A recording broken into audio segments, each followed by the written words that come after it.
और कांग्रेस की press conference चल रही है, सीधे लिए चलते हैं।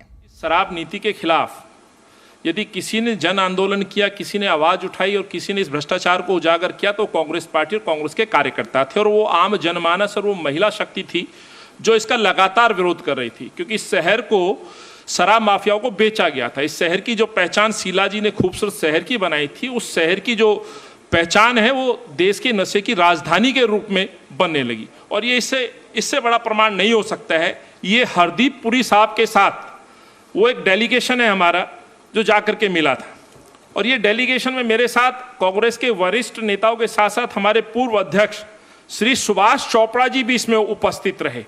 और यहाँ बड़े विस्तार से हमने इस शराब नीति को लेकर के जो खामियां हैं, हालांकि खामियां बहुत सारी हैं, अलग अलग विषय पर हमने अलग अलग विभाग में जाकर के इसको उजागर किया। और ये ट्वीट ये प्रमाण है इस बात का कि हमने मिलने के तदुपरांत इस बात को पब्लिक डोमेन में भी डाला कि हरदीप पुरी साहब से हमने आग्रह किया है कि इस पॉलिसी के तहत जो नॉन कन्फर्मिंग एरिया है वहाँ शराब की जो दुकान खोलने का जो खेल खेला जा रहा है भाजपा के पार्षद या भाजपा शासित नगर निगम के द्वारा, और कानून की जो धज्जियां उड़ाई जा रही हैं उसको ताक पर रख करके जिस तरह से लाइसेंस खोलने का सर्टिफिकेट बांटे गए हैं, तो हमने ये आग्रह किया कि आप उसको रोकने का काम करें।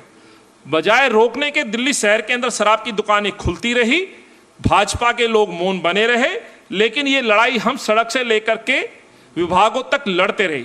ये उसका और दूसरा प्रमाण मैं दे रहा हूं। 3/6/2022 को हम दिल्ली पुलिस कमिश्नर राकेश अस्थाना साहब के यहाँ जाते हैं और विस्तार से हम ये वो उन बिंदुओं पर उनका ध्यान आकर्षित करते हैं किस तरह से शराब माफियाओं ने मिलकर शराब नीति पे काम किया, फायदा लिया, दिल्ली को लूटने का काम किया।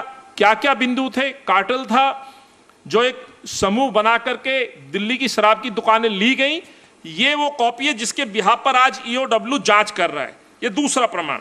तीसरा प्रमाण, इस शहर को बचाने के लिए, मुख्यमंत्री को समझाने के लिए मुख्यमंत्री जी के पूर्व गुरु रहे अन्ना हजारे जी तक हम पहुंचे। अन्ना हजारे जी को भी मैं 13 फरवरी 2022 को चिट्ठी लिखता हूं। अन्ना हजारे जी से यह आग्रह करता हूं कि अपने इस प्रिय शिष्य को समझाएं। जिस शहर की पहचान शीला जी ने और कांग्रेस ने बनाई, विश्व के अंदर जिस शहर को नाम पहुंचाया, विकास का, डेवलपमेंट का, फ्लाईओवर सिटी का, सुंदर शहर का, उस शहर को उजाड़ने का काम अरविंद केजरीवाल कर रहे हैं। लेकिन ये तानाशाही मुख्यमंत्री नहीं माना। लेकिन अफसोस ये होता है साथियों, जो सुप्रिया जी ने बात कही, आज मैं देख रहा हूं पिछले 2 दिनों से भाजपा के जो सूरवीर सांसद एमएलए उतरे हुए हैं और बड़े बड़े दावे कर रहे हैं। मेरा प्रश्न उनसे है, जैसे सुप्रिया जी ने कहा कि जब देश के अंदर और दिल्ली के अंदर कोरोना फैल रहा था, लोग ऑक्सीजन के लिए तड़प रहे थे, बेड के लिए तरस रहे थे, अस्पतालों के बाहर मौतें हो रही थी, बेड नहीं मिल रहे थे, मेडिसिन की कालाबाजारी हो रही थी, उस समय मुख्यमंत्री और ये शराब मंत्री सिसोदिया और शराब माफिया मिलकर के इस पॉलिसी पे काम कर रहे थे। इसकी भनक लगते ही हम तो सड़क पे उतरे, लेकिन भाजपा के ये 8 एमएलए विधानसभा के अंदर मौन क्यों थे?